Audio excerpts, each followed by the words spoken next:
Welcome in, welcome in. About twice a year, I do this really monastic lock-in with my body, my spirituality. I do this really monastic lock-in 30-day protocol. About twice a year, I do a really monastic 30-day protocol lock-in on behalf of my creativity, on behalf of my spirituality and my body. I just lock in. And I usually do it a couple times a year, definitely do it in January, definitely do it either August or September. But I'm doing it August 1st this year. August 1st through the 30th. I'm going to do it and document my process. So I want to talk about what that process is. So I start up on Saturday. I need encouragement. That's for damn sure. I usually do this kind of privately. Um, I did it publicly about 2 or 3 years ago online. But when I did it for the first time, documenting that process made me go viral.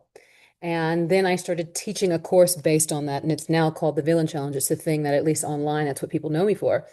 Um, the class is fire.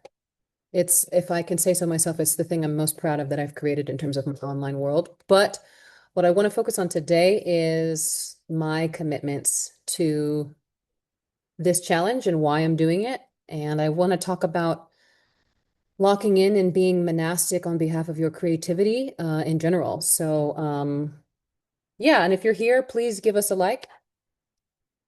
Let us know who you are in the chat. Every little bit helps.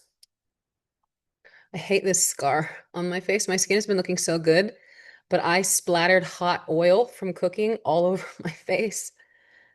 And it's actually a miracle. It's like somebody poured it on my face. I was cooking last night and it went like this. It felt like it was in my eye. I was like, oh, I'm blind.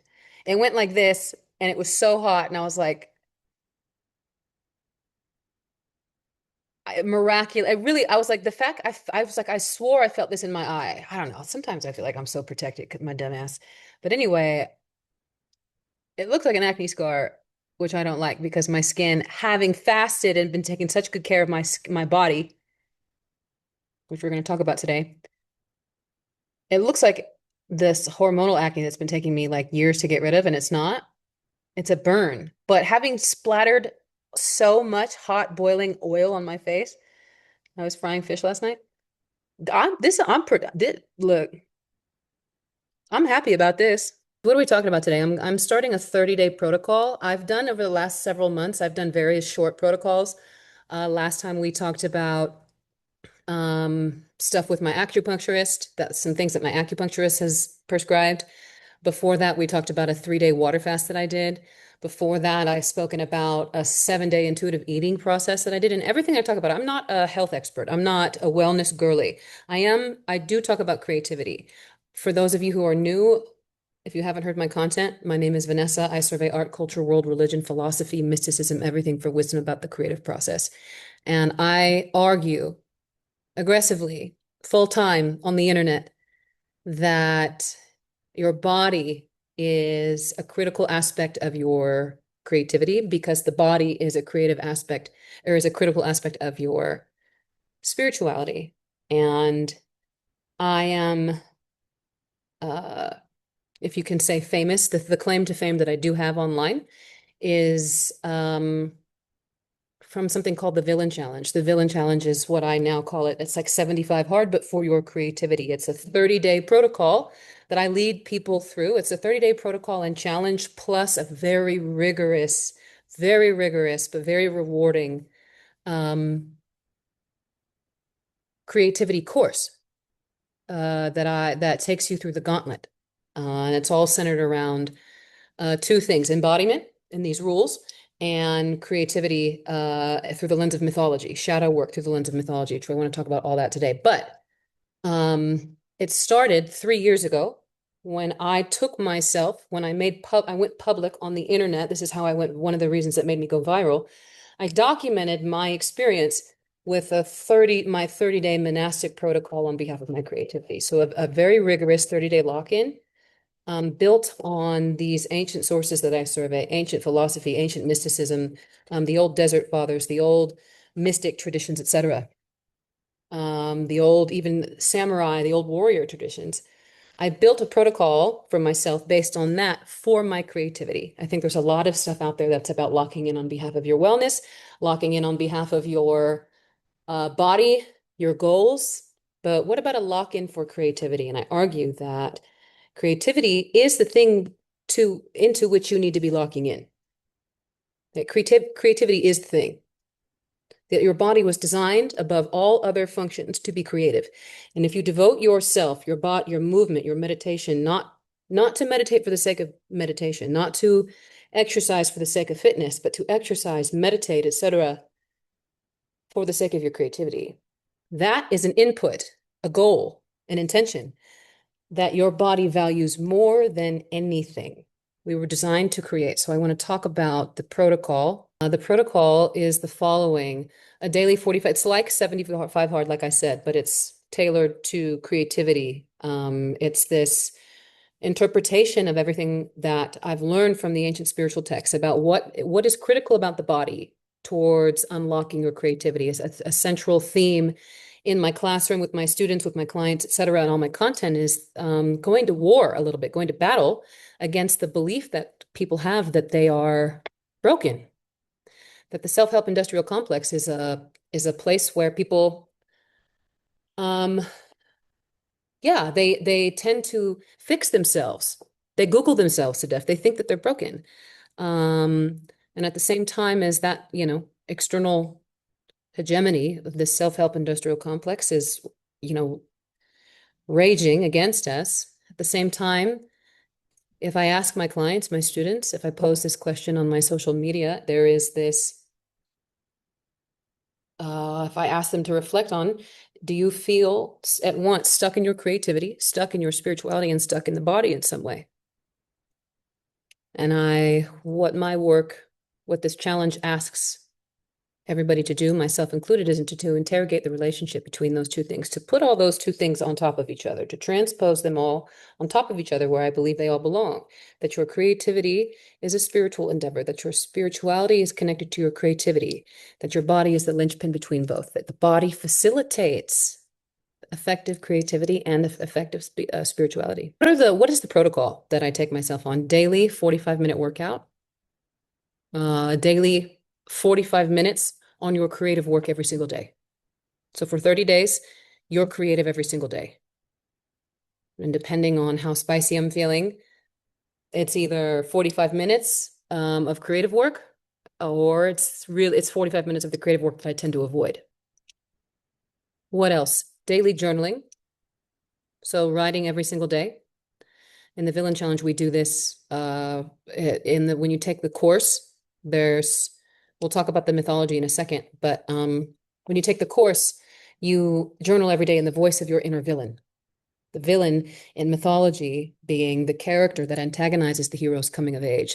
The villain is the character that makes the hero come of age, that initiates the hero's matriculation through a rite of passage. So the objective of the Villain Challenge, as I discuss it, is not to become the villain. That's silly, that's immature, that's nonsense, and it's irresponsible, frankly. And it's easier than the work that I prescribe. I'll be honest with you. It's much easier. Oh yeah, become the villain.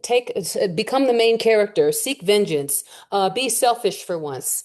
No, that's easier than the thing that mythology actually prompts us to do, which is to have an interrogation, to antagonize ourselves. Luke Skywalker is antagonized by Darth Vader. You journal every single day. What's the point of journaling? Knowing yourself, excavating yourself. Imagine an artist who wishes to become an artist of seriousness. Again, these rules are about embodying creativity at a high level, embodying creative maturity, getting out of your own way. How do you get out of your own way? You must know yourself. You have to have an intimate relationship with your inner landscape if you want to be an artist. I find more and more these days that people are, and I say this with love, it bothers me, but I don't judge you or anyone else because I'm included in it. But it's upsetting to survey the extent to which people do not think.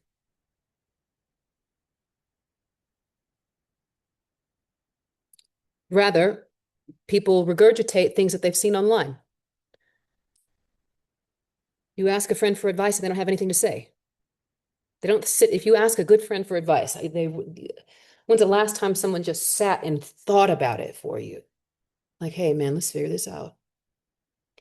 You want to be an artist and you are upset about you feel in your own way, you feel stuck, demoralized, you're stuck with procrastination, etc. Let's get through the protocol before I get into the mythology. Like I said, to review, a 45-minute workout, 45 minutes on your creative work every single day, journaling every single day. This is a really tough one. Maintain an impeccable creative space. Clean your house every single day. Living in squalor and filth is bad for the spirit, and it's bad for your creativity. Your creativity, your creative space should be an altar. It should be the most sacred. You should be invited to your desk, to your paint studio every single day. Some of you, said another way, think that you are blocked, think that there's something wrong with you, and you're over left Googling yourself to death because you think you don't know how to write. But is your writing infrastructure on your computer organized, or is it a hot ass mess? Maintain an impeccable creative space for the duration of the 30 days. Villain purification.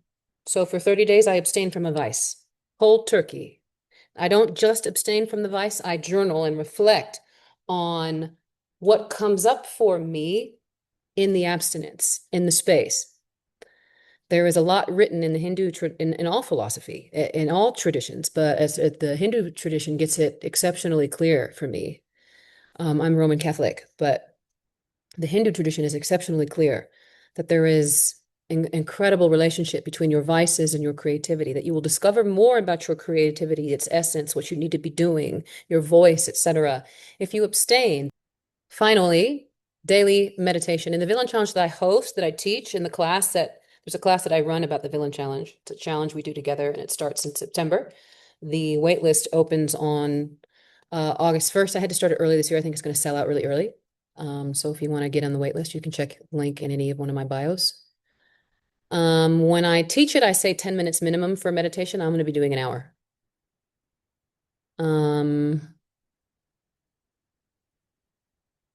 So that's the protocol. Now, for me specifically, what is my workout? I walk about 15 to 20,000 steps a day, and I'll be alternating between Pilates and lifting every single day. So I'll probably get 2 workouts in. I've been doing this for a while. 45 minutes minimum on my creative work that I hit almost every single day. Anyway, journaling.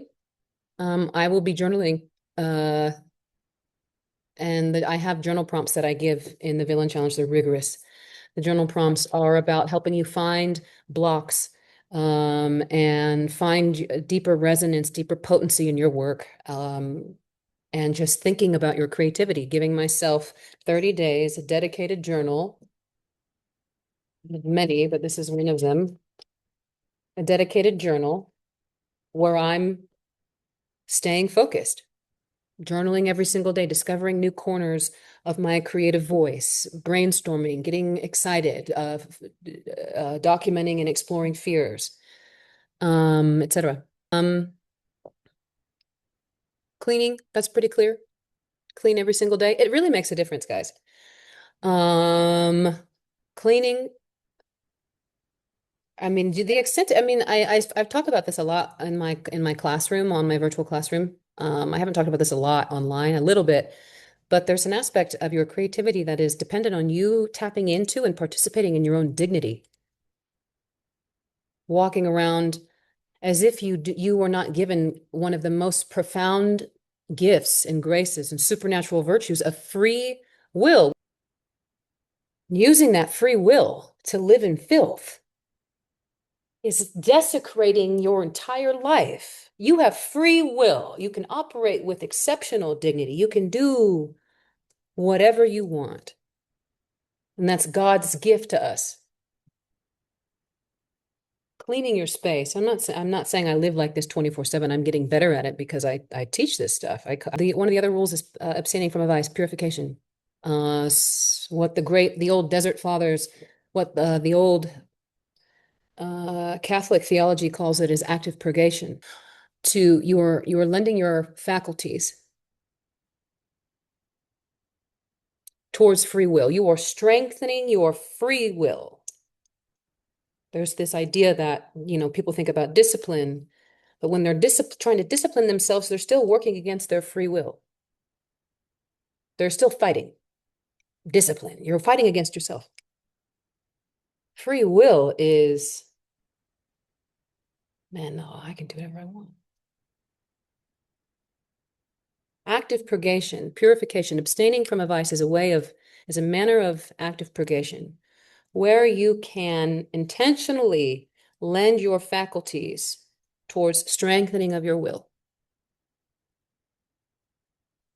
cooperating with grace. Somebody asked a question talk about vices and self-sabotage. It's an interesting question. I'll say this, and this is the nature of my teaching style. I'm kind of lecturing right now, but this is how I engage with my clients, with my students, and in this classroom. This is how I engage with myself. You can actualize a lot. There's a lot of truisms out there on the internet, like, yeah, you're co-creators with the universe. Okay, you say that, but in which ways do you apply that? Do you really believe that?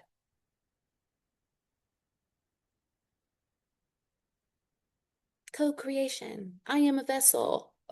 Yeah, okay, yes, you've repeated the truism to yourself. Fantastic. Do you believe it? Or are you just hoping that it's true? Did you see that quote on the internet? Did you read it in a book? I do these rules, this protocol, because really internalizing this stuff is difficult. But if you force yourself into a protocol at the level of the body being the most sophisticated technology that you have available to yourself in terms of tapping into your supernatural nature. But anyway, somebody asked a very good question, and I want to address it, Vixen. I'm going to address it aggressively. That's my nature. I don't judge you or anyone else, but this is how I talk to people, my clients. Can you talk about vices and self-sabotage? And my question would be, I'm going to, it's a huge aspect of my work. But the first thing I want to say, can you talk about vices and self-sabotage? And my question to you is, do I really need to?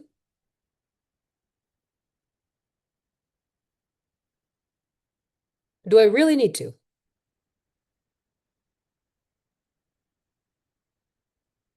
You know what I mean?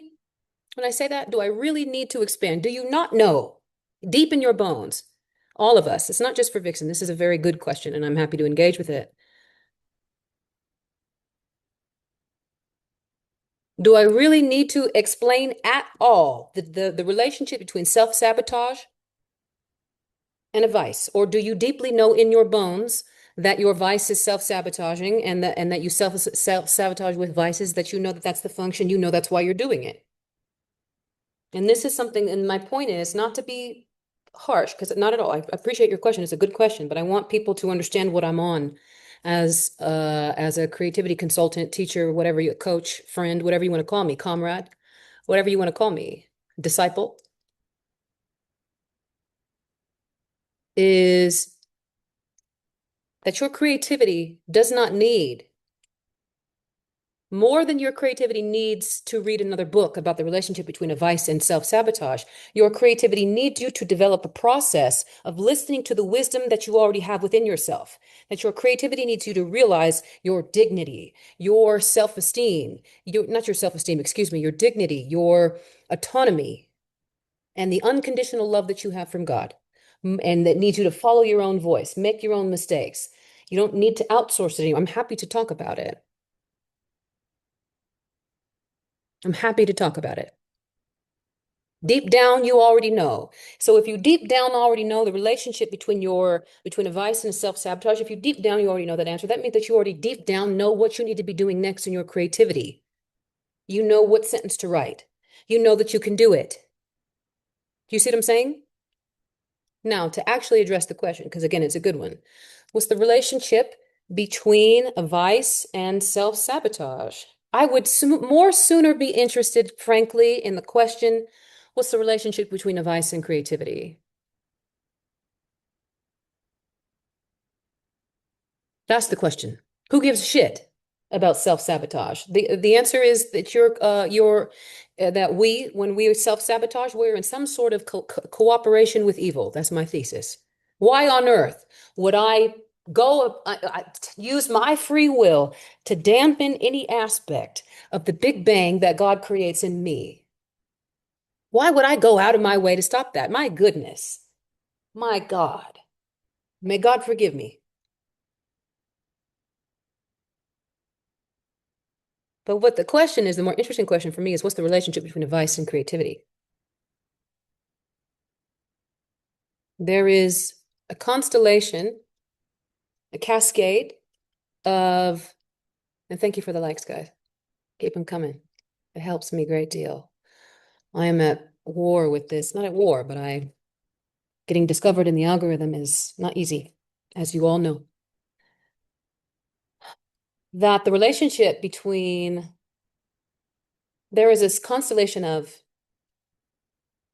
experiences, sensations in the body, emotions that are important for your development, that are important for your actualizing, for your creative message, for your voice, for your purpose. You have a purpose in your life, and it's the result of your life experiences. Your life, the name of my platform is Life is Art. Your life has been a curriculum for the art that you need to make. And so there's these specific sensations, stories, experiences that you need to be writing about, painting about, feeling deeply, getting to the bottom of, mastering, etc. You need to be doing that, but it's difficult. It's not supposed to be easy. It's not supposed to be easy. Anyone who was waiting to get started in their art because they're waiting to feel confident and waiting for it to be easy because someone on the internet made you think that it's supposed to be easy, anyone waiting for that?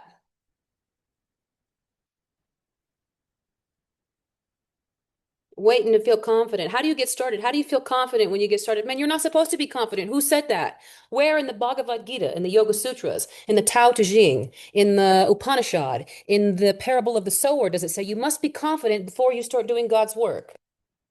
Where does it say that?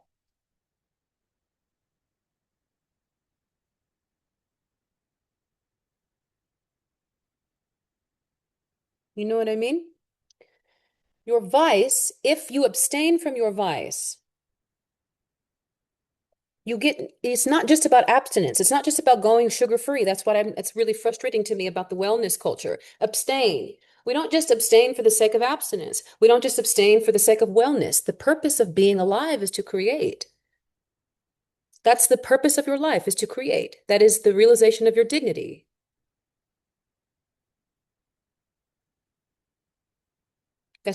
God is the creator in every single tradition. What's the fifth word of the Bible? I always say this. What's the fifth word of the Bible? In the beginning, God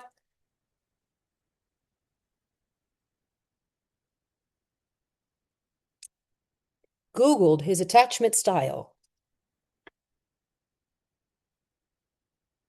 No, that's you. In the beginning, God created. We were created in God's image. In every tradition, we were created in God's image, not just the one that I blocked into. I'm Catholic. In the beginning, God created. And here you are, creative.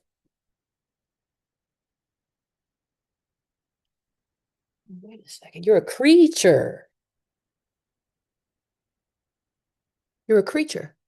The only creature in the cosmos that can create.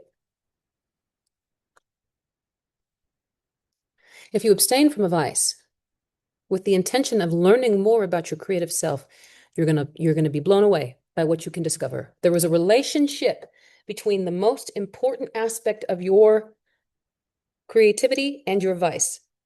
I promise you that. Yes, I speak with conviction. There's this quote from Joan of Arc, I'm not angry, God is. And forgive me, it does upset me the extent to which we are asleep. Forgive me if I feel the urgency around that. So I'm going to be tracking my experience for the month of August. Please follow along. Please also get onto my more daily socials, TikTok, Instagram. I prefer Instagram. And encourage me. If you've taken the course, drop a review in the chat, good or bad. The honesty matters, but drop a review.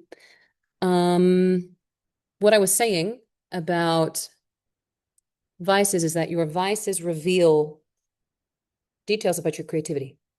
Abstaining from a vice, you will unlock and receive what you're meant to receive from your creativity. There's an aspect, a deeper aspect of your creativity. The purpose of my work, the purpose of my courses, my online school, my classroom, whatever, my content, the stuff that you can get for free, the stuff you can pay for, whatever it is. I want artists to have deeper tools to stay engaged in art for a lifetime. I want you to have more ancient, durable tools beyond the world of Instagram, self-help truism, beyond quotables about from the New York Times best-selling 48 Laws of Attracting an Anxiously Attached Healed Boss Bitch. Beyond that level of wisdom, I want you to have the ancient texts, the ancient sources, the most durable wisdom our species has agreed upon. That's what I want you to have, because that's the shit that works for me.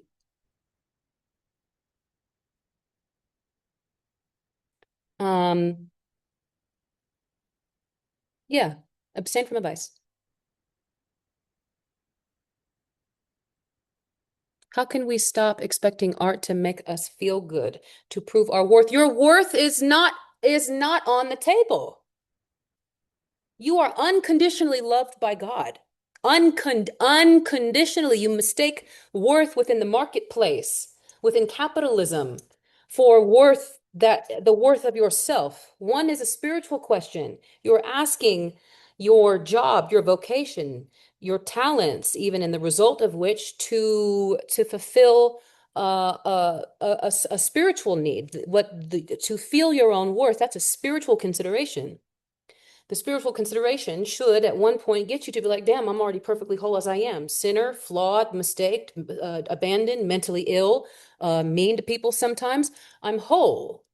I have unconditional worth and value. That unconditional worth and value allows me to is part of the mechanism that creates talent, my art. And then I do my art. Now, you're the first part of the question, how can I stop expecting my art to make us feel good? Because you need to, this is what my course is about. It's a course that gets you through your creative coming of age. It's a rite of passage that every soul goes through, where they use everything, they relate to everything in life about validating themselves through the lens of validating themselves. How can I use my talent, this relationship, this person, this job, this city, to validate, substantiate that I am here, that I belong, that I matter? And then the boy, the young aspirant Jedi, whatever, Dorothy on on the Yellow Brick Road matriculates through an adventure in the mythological landscape that gets them to grow into someone who no longer relates to the world about what can you do for me, but what can I do for the world? It's not supposed to make you feel good. You need to, as an artist, become concerned with making someone else feel good. I always say this, but who has ever helped you in this world except for another person? The times when you were really without tools, defenses, without ideas, who helped you? Someone else. And we need to grow and we need to shift. We need to become more conscious of what it feels like when our orientation towards ourself has become futile. Man, I keep worrying about life, about what's happening to me. I keep trying to think about myself. And because of that, I'm losing relationships and I'm worrying and I'm getting stressed and I'm getting anxious and I'm not making progress and I'm getting stuck in a corner like a Roomba because I'm thinking about myself. Well, maybe it's not about any moral judgment about if you think about yourself, but maybe there's something more natural than that, primordial, just like the primary orientation of a bird is to fly. Maybe the primary orientation of a human being is to create for other people. That's how I'd answer that question. Could you give an example of what a journal entry sounds like written from your villain? The villain is the character. It's hard for me to do that without giving the whole lecture. I do have a PDF, or if you don't want to take the full challenge, the 30-day course, or you want to do it in a self-paced way, you can take the PDF version where I literally sell the journal prompts. There's more than 100, and they're very meticulously authored. I explain the whole thing. But in general, what you're trying to create within yourself is a dialogue between the version of you that is afraid and the version of you that is unafraid. This is not it's not the version of you who is afraid versus the version of you who compensates for that same fear. It's the version of you that is afraid versus the version of you who is unafraid. Luke Skywalker is afraid of the dark side within himself. Darth Vader is not afraid of the dark side. Said another way, if you have a fear or deep shame about, as an artist, being mediocre, so who would your villain be in that case? Many of you are going to say is the person who's not mediocre, the person who's the best artist in the world. No. Or the person who locks in and gets better. No. That's not the antagonist to somebody who is afraid of mediocrity. Someone who is ashamed of their mediocrity, their villain is someone who's mediocre. There's some aspect of you that you are ashamed of that gets in your own way. You are stuck because you think that who you are, the artist that you are, needs to change. That there is not wisdom, something to gain, something to learn, something to embody, to storytell about within yourself, within your mediocrity, within whatever you're ashamed of, whatever you're afraid of showing people about yourself. You're afraid, embarrassed that your mother was a hoarder. You're afraid and embarrassed of speaking in a way that ruffles people's feathers. You're ashamed of that. You're afraid to let other people see that. So the villain in the villain challenge is the result of a couple weeks worth of work, where we discover not only this deep fear, this deep block, this incredibly deep wedged in shame about your creativity, about who you are as an artist. And then you meet the antagonist within yourself to that fear and that shame. This is shadow work dressed up in the language of mythology, because that's kind of what mythology is. It's an encounter with your own soul's experience. The mythology, these mythological films, the Odyssey, Star Wars, Wizard of Oz, Matrix, etc. They are like living symbols. It's a symbols and archetypes with a plot moving in front of you. So that's what the villain challenge is. That's what the protocol is. Yeah, in general, I feel like there's something going on right now with us, like the species, where embodiment, clearing up your vessel, being very clear, frankly, being really good at listening into your creativity, is important. And the tools of trying to manifest your dream life, trying to manifest a career, that new age nonsense are weaker tools. And there's something that for me, they're not wrong. They're just, I feel like in addition to these new age concepts, which have their own validity and usefulness, we also cannot forget the sacred texts, especially as our world becomes more commoditized, more artificial, as the water becomes more scarce. I believe firmly, and this is what's a through line of the people in my community, my clients, my students, whatever you want to say.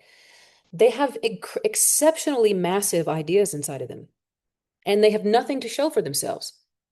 And so because they don't have a New York Times bestselling book, they don't know how to even show their face on TikTok on making content without having a panic attack. They are terrified in their boots.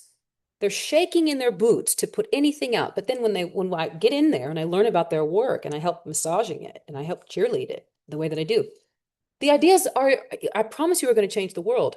And I believe firmly that we need to strengthen our capacity to listen into the creative source that guides us, because I believe that creativity, again, is divine. And I believe there's warfare afoot. And I believe that listening to your creativity, to the divine source of intelligence, as opposed to the artificial intelligence that we're tempted with, I believe that's going to help us save the world. I firmly believe that. I believe that. The number one criticism I get about the villain challenge is that there's too much in 30 days, and that's the goal. That's the objective, to overload you with a type of support and encouragement that you've never experienced.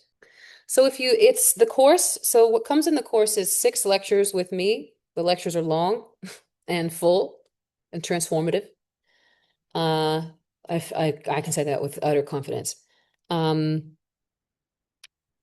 you get 2 office hours, like group calls with me. In addition to that, you get access to my Discord. There's a private Discord for anyone in the Villain Challenge. Plus, you get access to the whole larger Discord where my online community, online school lives. You get PDF, the journal prompts.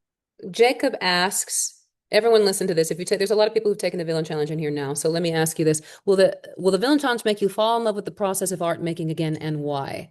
So if you have taken the class, you can answer honestly and I'll read it aloud. Self-paced option is journal prompts, lectures. So you don't get any videos or anything like that from me. The videos are all live.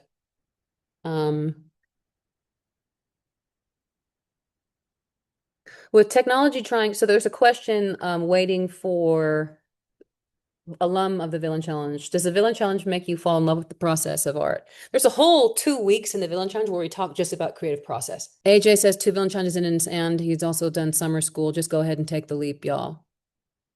Thank you, AJ. It will make you pick up all the pieces you scattered around. It will make you fall in love with yourself, if it makes sense. And when I say, these sound like dense concepts, but when I say I damn near promise you, give me 30 days, I'm not fucking kidding. What do you mean unconditional love? What do you mean I have everything that I need beyond a truism?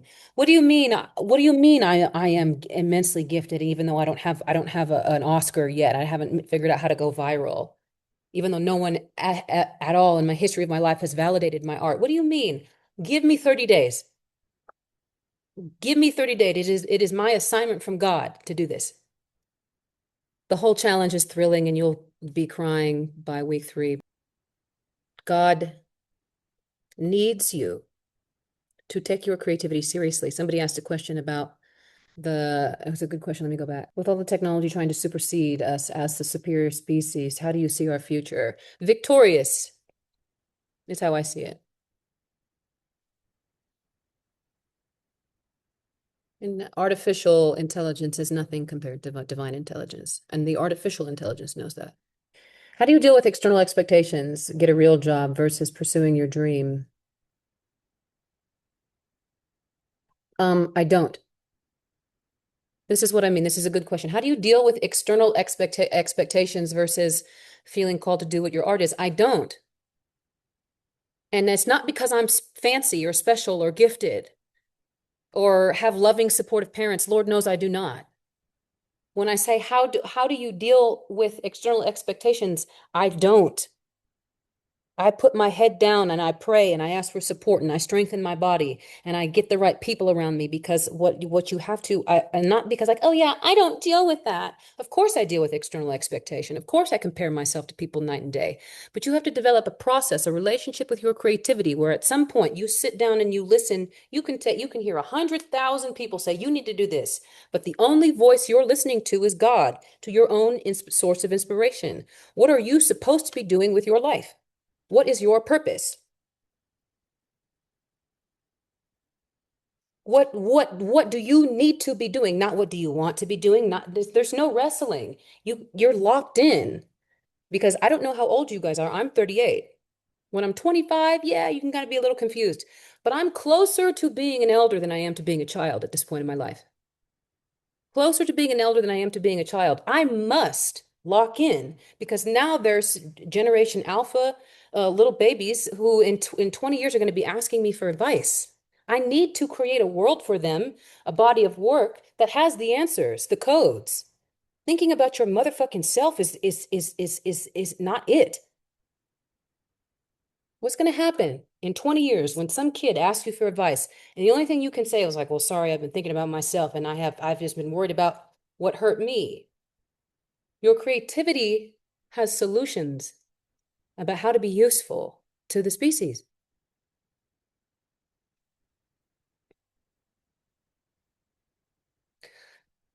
With love in my heart, Jazz, this is another silly question. I say this with love. Jazz is one of my day ones on YouTube. I can say that with confidence, so I'm going to go a little hard in the paint. Does helping another person always require an artist to strive for popularity? You know good and goddamn well that's not true. You know that relationship is not there. You know that with love in my heart. Have I been too mean? Jonathan says the villain challenge will break you in a good way. Do you know what I'm trying to say? Is it necessary for an artist to strive for popularity? You know that striving for popularity is the disease in the first place. You know that. That's not your question. Why don't you instead, because you know damn well the answer to that question, why don't you just make a declaration? You know what? Here's what I believe. Here's what I'm sick of. I'm sick of all of us pursuing popularity. Enough is enough. And tell us why. Because you know the answer. But before I move on, do you see what I'm saying? Do you understand my tone when I say this? If don't ask me, ask. I'm an Aquarius, so I can say this. No other sign can say this. An Aquarius can say, "Ask me another dumbass question." I can say that because I'm an alien, and I don't think you're dumb, and I'm grateful for your question. All questions are welcome. Do you think an artist needs to pursue popularity? You know damn well the answer, and this is what I'm talking about. And this is why somebody said I sound angry. Yeah, correct, I'm angry. You're right. Caught. You got me. Yes, this is what I'm sick of watching an entire generation. No offense, Jazz. Jazz is one of my day ones on YouTube. But I'm tired of watching my generation just deal with these nonsense questions just because the self-help industrial complex has put it out there for them. You know the answer. And how do you know the answer? Because you are unconditionally loved and held and supported by God constantly, even if you don't believe in God. That's what's going on.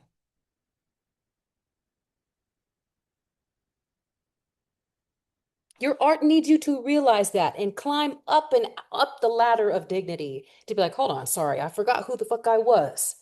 I am part of the species that God gave the capacity to create. My fault. Are you being invited through the futility that you're experiencing with perhaps the difficulty of navigating society? Is that an invitation to change? Why navigate something that doesn't work? Answered another way. If you ask me, how do I navigate a society that does not manage how do I navigate society that does not support creativity? One, I cannot gaslight myself, man. There are people coming to get you within capitalism, within spiritual warfare. It's not your fault that this creative stuff is hard. Anything that I'm getting angry at you all about, I don't blame you for it. But something that has changed my life, that life is hard. I have encountered insurmountable heartache and grief in this lifetime. What gets me through that? Man, the only thing that fucking can. God. And I'm super de-duper sorry. That's the answer. God and community. And an encounter with a stranger and the encounter with souls who have gone through the journey before you. Yeah, I know what you're going through. You need to be around people who are awake.